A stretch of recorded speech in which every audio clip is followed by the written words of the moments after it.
You mentioned that you have a 13-month-old toddler and you have some concerns about her sleep habits, the time she goes to bed, how often she wakes up at night. You're wondering what's appropriate at this age. Around a year, most kids should be getting 12 to 14 hours of sleep total, and this is usually in combination with nighttime sleep and a couple of naps during the day.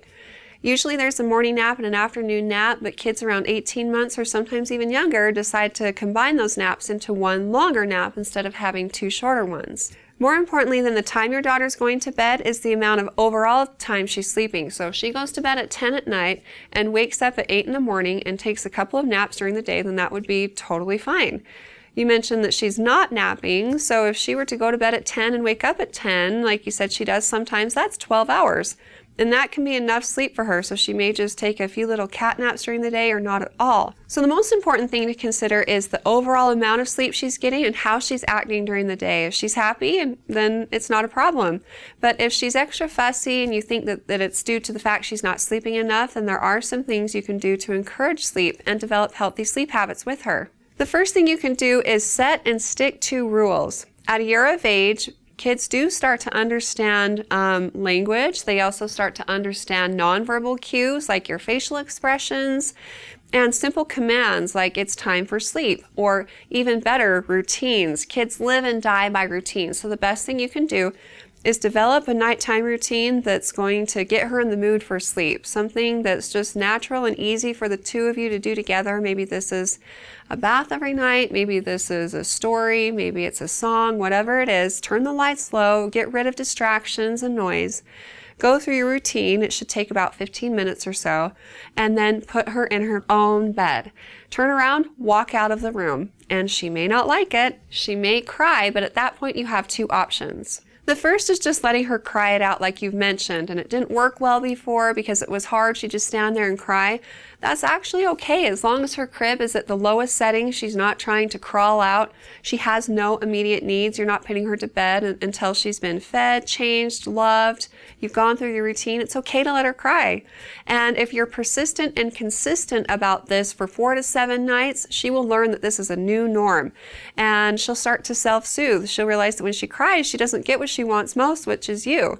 So instead of crying, she'll turn to other things for comfort.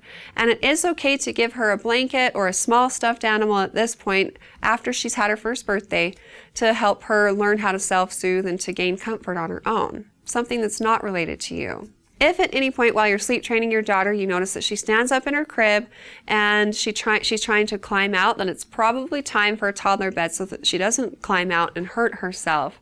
You don't want to have her hurting herself while you're trying to teach her to self-soothe or going through the process of sleep training for sure. That can bring with it a host of different issues, like she can jump out of her bed more easily and go into your room. So if you choose to do this anytime soon, just know that if she walks into your room, if she wakes you up, you acknowledge the fact that she's there, tell her that you love her, turn her right back around, walk her into her room, tuck her back in bed, shut the door, and walk back to your own room. And it might take a few nights of being persistent about this before she learns that where she's sleeping is her bed, not yours.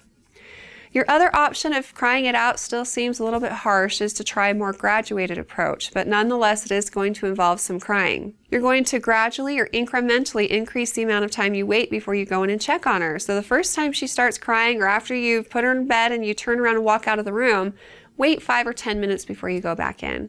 And then when you go in, just gently touch her tummy or touch her head, whatever's going to comfort her without picking her up. Be very monotone, be very boring, limit your words, don't turn on the lights. Just comfort her and reassure her that you're there, and then turn around and walk back out of the room. She's not going to like the fact that you didn't pick her up, but that's okay. If she continues to cry, wait about another 10 to 15 minutes, then go in and do the same thing. And if she's still crying 15 to 20 minutes later, go in and do the same thing. And, if necessary, go in 30 minutes later, 40 minutes later. And again, after being persistent or consistent with this for 4 to 7 nights, then she should learn how to go back to sleep without help from you. You mentioned that she's wanting to eat in the middle of the night and then get in bed with you and nurse herself to sleep. And all of these routines involve you. So you want to separate those things so that she learns to go back to sleep on her own in her own room. This is developing healthy sleep habits for her and also allowing you to get more sleep too. And you both need it, I'm sure. If you have more questions for me in the future, please feel free to ask them on our Facebook page at facebook.com/ Intermountain Moms and recommend us to your friends and family too.